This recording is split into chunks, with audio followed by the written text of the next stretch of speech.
Kita beralih ke informasi lain. Dinas Pendidikan Provinsi Jawa Timur telah menyelesaikan sosialisasi regulasi baru seleksi penerimaan murid baru tingkat SMA tahun 2025. Beberapa aturan berubah, salah satunya pada penerimaan siswa baru melalui jalur domisili, nilai akademik menjadi prioritas dibandingkan jarak rumah ke sekolah.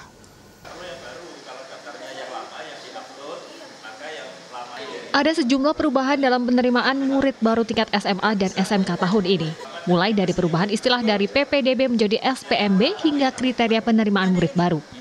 Dinas Pendidikan Jawa Timur telah melakukan sosialisasi bertahap.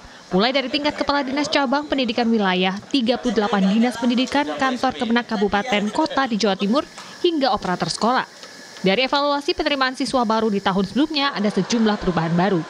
Salah satunya adalah pada sistem zonasi dulu, jarak antara rumah dan sekolah menjadi prioritas. Namun aturan yang terkini pada jalur domisili perolehan nilai akademik menjadi prioritas. Nilai akademik yang diprioritaskan dalam SPMB dilihat dari nilai rapot SMP atau pendidikan sederajat lainnya mulai dari semester 1 hingga semester 5 ditambah dengan indeks sekolah.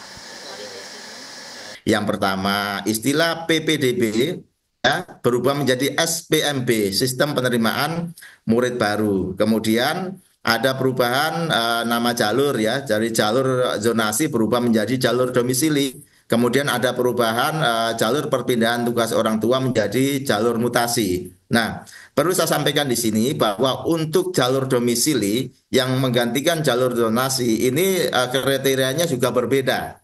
Jadi kalau pada jalur zonasi itu didasarkan pada jarak antara domisili calon murid dengan sekolah terdekat.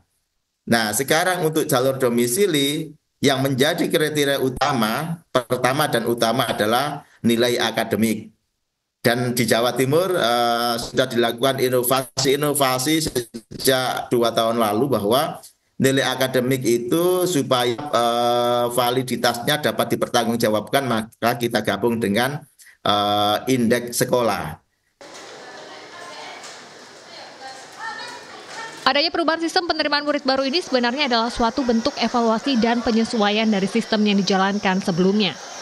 Dewan Pendidikan Jawa Timur berpendapat bahwa salah satu hal yang tak boleh luput dari perhatian adalah potensi kecurangan dalam menjalankan aturan yang sudah ditetapkan ini. Pada dasarnya kualitas pendidikan tidak akan menjadi lebih baik jika dari sistem penerimaannya saja sudah banyak kecurangan. Sebenarnya yang menjadi perhatian serius dari kami adalah persoalan kecurangan ya. Kecurangan baik yang dilakukan oleh sekolah, oleh orang tua maupun oleh dinas pendidikan sendiri si penyelenggara. Ya ini karena aturan yang baik, yang sudah baik sekalipun, kalau ada motivasi untuk melakukan kecurangan, itu akan mengganggu dan merusak semuanya itu. Dan kecurangan itu bisa saja terjadi, kenapa? Karena ada keinginan yang kuat, misalkan dari para orang tua, yang ingin anaknya bisa diterima di sekolah-sekolah yang favorit, maka seringkali terjadi manipulasi atau domisili, itu manipulasi tempat domisilinya. Lalu kaitannya dengan prestasi, sekolah juga seringkali memanipulasi nilai dengan harapan bahwa sekolahnya nanti memperoleh apresiasi dari masyarakat, bahwa lulusannya misalkan bisa diterima di sekolah-sekolah yang bagus. Lalu di dinas pendidikan sendiri atau para petugas sendiri kadang-kadang juga tidak kuat menghadapi godaan-godaan, tawaran dan sebagainya nih. Jadi itu sebenarnya persoalan yang menurut kami adalah serius dalam bidang pendidikan. Ya ini jadi kecurangan bisa saja terjadi pada saat input ini. Berdasarkan Permendikdasmen nomor 3 tahun 2025 yang mengatur tentang penerimaan murid baru, terdapat beberapa jalur penerimaan tingkat SMA. Ada jalur afirmasi untuk calon murid baru yang tidak mampu. Pada jalur ini kuota yang diterapkan adalah 30%. Jalur prestasi sebesar 30%, jalur domisili sebesar 35%, dengan rincian jalur domisili reguler 20%, dan jalur domisili sebaran 15%.